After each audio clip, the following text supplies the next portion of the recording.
part of being Muslim is that you got to be patient. It's a necessity of life. We're going to be tested, and therefore patience is required.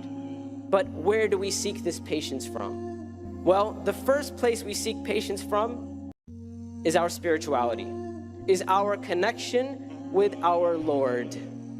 And that was the way of the prophets. The prophets, when they were struck with a calamity, when they went through hardship, and they needed to be patient, and they knew they had to be patient in this moment, who did they turn to? They turned to Allah subhanahu wa ta'ala. And this is why if you hear in the Quran Allah subhanahu wa ta'ala telling us to be patient, isbiru, know that what is meant here is that be patient by asking Allah subhanahu wa ta'ala to make you patient. And this is why we know the story of Yaqub alayhi salam. When going through a severely difficult time in his life, losing two of his beloved children, what did he do? He said, إِنَّمَا أَشْكُو بَثِّي وَحُزْنِي إِلَى اللَّهِ. He said, I only turn to Allah. I complain to Allah with my grief and my sorrow. That is the way of the prophets. That is the way of the Prophet Muhammad sallallahu alaihi wasallam. And that is why, there's this famous story of Ibn Abbas radiallahu ta'ala anhuma. And in this story, he's on a journey, he's away from home, and he is brought, Ibn Abbas, he's traveling, he's not by himself, he's with some people, with some companions of his. And a messenger comes and whispers something into his ear.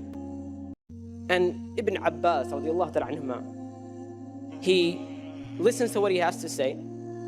Then immediately he turns around, he faces the Qibla, and he prays 2 rak'ahs of prayer. And now his companions, his friends, they're trying to figure out, what's going on here? Well, what happened? And they asked the messenger, what news did you bring Ibn Abbas? And he said, I brought him the news of the death of his son. And Ibn Abbas, he finishes praying 2 rak'ahs of prayer, and his companions say to him, his friends, they say to him, why did you do that? We didn't even see the expression on your face change. We didn't see you cry. We didn't see you get upset. We didn't see any reaction from you. We just saw you immediately turn around and pray 2 rak'ahs of prayer. And Ibn Abbas radiallahu ta'ala anhuma, he replies to them. He said, haven't you heard Allah subhanahu wa ta'ala tell us, Ya ayyuha alladhina amanu, ista'inu bis-sabri was-salah. Haven't you heard Allah subhanahu wa ta'ala say that those of you who believe, seek help in patience and prayer. Inna Allaha ma'as sabirin. Allah is with those who are patient. That was the understanding of Ibn Abbas radiallahu ta'ala anhu. And you know what that was? That was the education that the Prophet sallallahu alaihi wasallam gave to the companions. That they knew in that moment of calamity, that moment of difficulty, what do they have to do? Immediately turn to Allah subhanahu wa ta'ala. Because relief and comfort can only come from Allah subhanahu wa ta'ala in that moment. You can have the best friend in the world, the person who knows you the best. You can go talk to your soulmate. You can go talk to your therapist, talk to whoever you want. But compared to Allah subhanahu wa ta'ala, it means nothing.